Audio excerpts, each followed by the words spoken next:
Menjelang Lebaran Idul Fitri, Bank Indonesia mengantisipasi peredaran uang palsu yang beredar di Provinsi Sumsel melalui membuka layanan penukaran uang terpadu.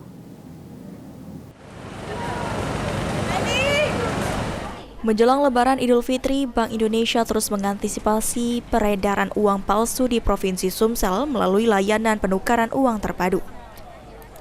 Menurut Kepala Perwakilan Bank Indonesia Sumsel, Ricky Perdana Rozali, ditemui usai meninjau layanan penukaran terpadu di lapangan DPRD Sumsel.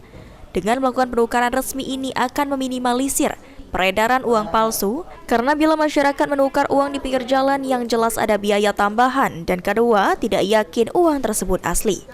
Upaya lain yang dilakukan BI dalam antisipasi uang palsu adalah pihaknya juga masih menggunakan aplikasi pintar untuk penukaran uang baru. Palsu Pak, gimana Pak? Ya, ini adalah pertama tentunya dengan kegiatan seperti ini kita lakukan penukaran secara resmi, ini meminimalisir adanya uang palsu yang beredar. Karena kalau masyarakat melakukan penukaran di pinggir jalan dengan yang tidak resmi, itu satu ada biaya tentunya, yang biasanya mereka minta biaya. Kedua, kita tidak yakini bahwa uang itu asli. Oleh sebab itu kita lakukan penukaran seperti ini supaya masyarakat bisa terhindar. Termasuk sosialisasi juga Pak? Iya, sosialisasi kita terus berjalan, kita lakukan cinta bangga paham. Sementara itu, berdasarkan pantauan PAL TV, antusias masyarakat yang ingin menukar uang baru sudah mengular sejak pukul 6 pagi. Bahkan tidak sedikit orang yang membawa anak-anaknya saat penukaran uang.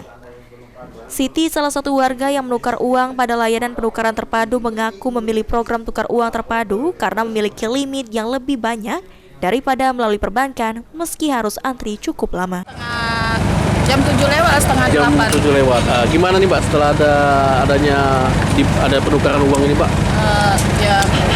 Ini cuma kuotanya aja terlalu sedikit. Dibatasin tadi ya? kan dibatasin, tapi pas di sini tadi dibuka lagi kayak gitu. Tadi ya. Itu Aji Delia, PAL TV.